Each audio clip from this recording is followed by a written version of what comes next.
Lenora. Lenora is different from others. Years of perfect stitching experience. Lenora linen, cotton cloth and stitching. Pandikad Road, Vandoor. Chungathara സാമൂഹികാരോഗ്യ കേന്ദ്രത്തിൽ ജനകീയ പങ്കാളിത്തത്തോടെ പ്രവർത്തിക്കുന്ന dialysis സെന്ററിൽ 4ാം ഷിഫ്റ്റിന്റെ ഉദ്ഘാടനം ബുധനാഴ്ച നടന്നു. പ്രതിപക്ഷ നേതാവ് വി ഡി സതീശൻ ഉദ്ഘാടനം നിർവഹിച്ചു. വൃക്കരോഗികളുടെ എണ്ണം ക്രമാതീതമായി വർദ്ധിച്ചുവരികയാണെന്നും ഇതിന് കാരണം കണ്ടെത്തി പരിഹാരം ആവശ്യമാണെന്നും പറഞ്ഞ അദ്ദേഹം എംഎൽഎയുടെ അഭ്യർത്ഥന മാനിച്ച് 2 ഡയാലിസിസ് മെഷീനുകളും വാഗ്ദാനം ചെയ്തു.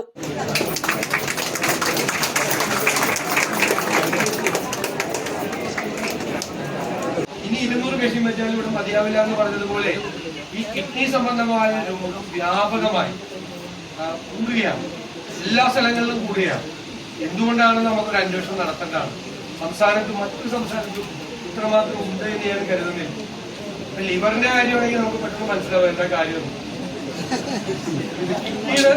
കിഡ്നിയുടെ കാര്യം, ലിവറിന്റെ അസുഖം അത് ജനറലായിട്ട് മനസ്സിലാവും കാര്യം എന്താണെന്ന്. കിഡ്നി സംബന്ധമായ അസുഖം കേരളത്തിൽ അതിഭയങ്കരമായി വർദ്ധിക്കുകയാണ്. ഡയാലിസിസ് കൂടുകയാണ്. ഒരു സ്വകാര്യ ആശുപത്രിയിൽ പോയി ഡയാലിസിസ് നടത്തണമെങ്കിൽ എത്ര രൂപയാണ് ചെലവ് ചിന്തിക്കാൻ പോലും, സാധാരണക്കാരന് ചിന്തിക്കാൻ പോലും പറ്റില്ല.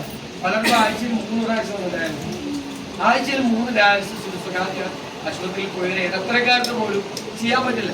ഇടത്തരം ഒരു മിഡിൽ ക്ലാസ്സിൽപ്പെട്ട ഒരാൾക്ക് പോലും ചെയ്യാൻ പറ്റും. അത്രമാത്രം സാമ്പത്തികമായ പ്രയാസമാണ്. അപ്പൊ ഇത് ഒരു മെഷീൻ കൊണ്ടുവരിക എന്ന് പറയുന്നത് ഒരു വലിയ കാര്യമാണ്. കൂടുതൽ ആളുകൾക്ക് അത് കൊടുക്കാൻ ഞാൻ ബ്ലോക്ക് പഞ്ചായത്തിനെ അഭിനന്ദിക്കുന്നു. അതിനെ പിന്തുണ നൽകിയ എംഎൽഎ പ്രത്യേകമായിട്ട് അഭിനന്ദിക്കുന്നു. അതിന്റെ തുടക്കം മുതൽ എംഎൽഎ ഫണ്ട് കൊടുത്തു, പ്രവാസികളുടെ സഹായം മേടിച്ചുകൊണ്ടിട്ടുണ്ട്. അവസാനം എന്റെ അടുത്ത് കൊണ്ടേ കെട്ടി എന്റെ കോൺഗ്രസ് സഹായിക്കില്ല എന്ന് പറഞ്ഞു. ഞാൻ അത് വളരെ മുഖവിലേക്ക് എടുക്കുന്നു. കോൺഗ്രസിനോട് ക്ഷീണമുണ്ടാകാൻ പാടില്ല. അപ്പൊ അവരെല്ലാവരും പഴയ ബ്ലോക്ക് പഞ്ചായത്ത് പ്രസിഡന്റ് ഉണ്ടാവും, ഇപ്പോഴത്തെ ബ്ലോക്ക് പഞ്ചായത്ത് കമ്മിറ്റി ഉണ്ടാവും. എല്ലാവരും കൂടി കൂടുമ്പോഴൊക്കെ നടക്കുള്ളന്നേ. അപ്പൊ നമ്മൾ കൂടിയില്ല എന്നുള്ളതാണ് ഒരു പരിഭവമായിട്ട് പറഞ്ഞത്. അപ്പൊ ഞാൻ സപ്പോർട്ട് വിദേശത്തിന് കിട്ടിയതാണ്. അപ്പൊ ഞാൻ അത് ആ പരാതി കൂടി ഇവിടെ പരിഹരിക്കുകയാണ്. ഒരു മാസത്തിനുള്ളിൽ അതിലൊരു ഗൗരവമായിട്ട് പറഞ്ഞൊരു സംഭവമാണ്. ഞാനത് ഗൗരവമായിട്ട് തന്നെ ഏറ്റെടുത്ത് അത് ചെയ്യും. 2 മെഷീൻ ഒരു മാസത്തിനുള്ളിൽ അതിന്റെ പൈസ പണം എത്തിച്ചേരാം. മെഷീനൊക്കെ നിങ്ങൾ വാങ്ങിച്ചോളൂ. പണം എത്തിയാലും ബ്ലോക്ക് പഞ്ചായത്ത് പ്രസിഡന്റ് പറഞ്ഞാൽ എംഎൽഎ ബ്ലോക്ക് പഞ്ചായത്തിന് അത് എത്തിക്കോളാം. നമുക്ക് നോക്കണമല്ലോ ഏതെങ്കിലും കോൺഗ്രസ്സുകാരെ ഉണ്ടാവും കൊടുക്കാൻ പറ്റും.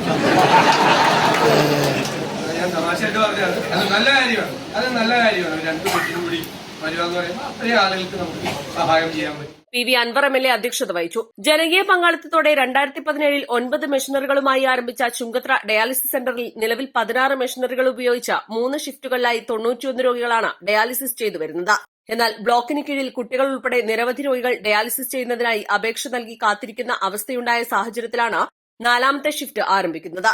ഇതിന്റെ പ്രവർത്തന ഫണ്ടിലേക്ക് സപ്പോർട്ടിംഗ് കമ്മിറ്റിയായ മരുപ്പച്ചയുടെ നേതൃത്വത്തിൽ ബ്ലോക്കിന് കീഴിലെ 6 ഗ്രാമപഞ്ചായത്തുകളിലെ 105 വാർഡുകളിൽ നിന്നായി 82,69,883 രൂപ സമാഹരിക്കുകയും ചെയ്തു. ചടങ്ങിൽ ആശുപത്രിയിലേക്കുള്ള inverter Kerala Gramin bank regional officer P D Jayaram കൈമാറി. ജില്ലാ പഞ്ചായത്ത് വൈസ് പ്രസിഡന്റ് ഇസ്മായിൽ മുത്തടം, ഗ്രാമപഞ്ചായത്ത് പ്രസിഡന്റുമാരായ T P Reena, P Usman, O T James, Thankamma Nedumbadi, Vidyarajan, Manoharan, block panchayat vice president Pathuma Ismail, ജില്ലാ പഞ്ചായത്ത് അംഗങ്ങളായ എൻ എ കരീം, ഷെറോണ റോയ്, മുൻ block president P P Sugathan, ജില്ലാ medical officer R Renuka, CHC medical officer doctor P K Bahauddeen, മറ്റു ജനപ്രതിനിധികൾ, വ്യാപാരികൾ, പ്രവാസി സംഘടനാ പ്രതിനിധികൾ, ക്ലബ് സന്നദ്ധ പ്രവർത്തകർ, വിവിധ കക്ഷി നേതാക്കൾ എന്നിവർ സംബന്ധിച്ചു. East live Edakkara.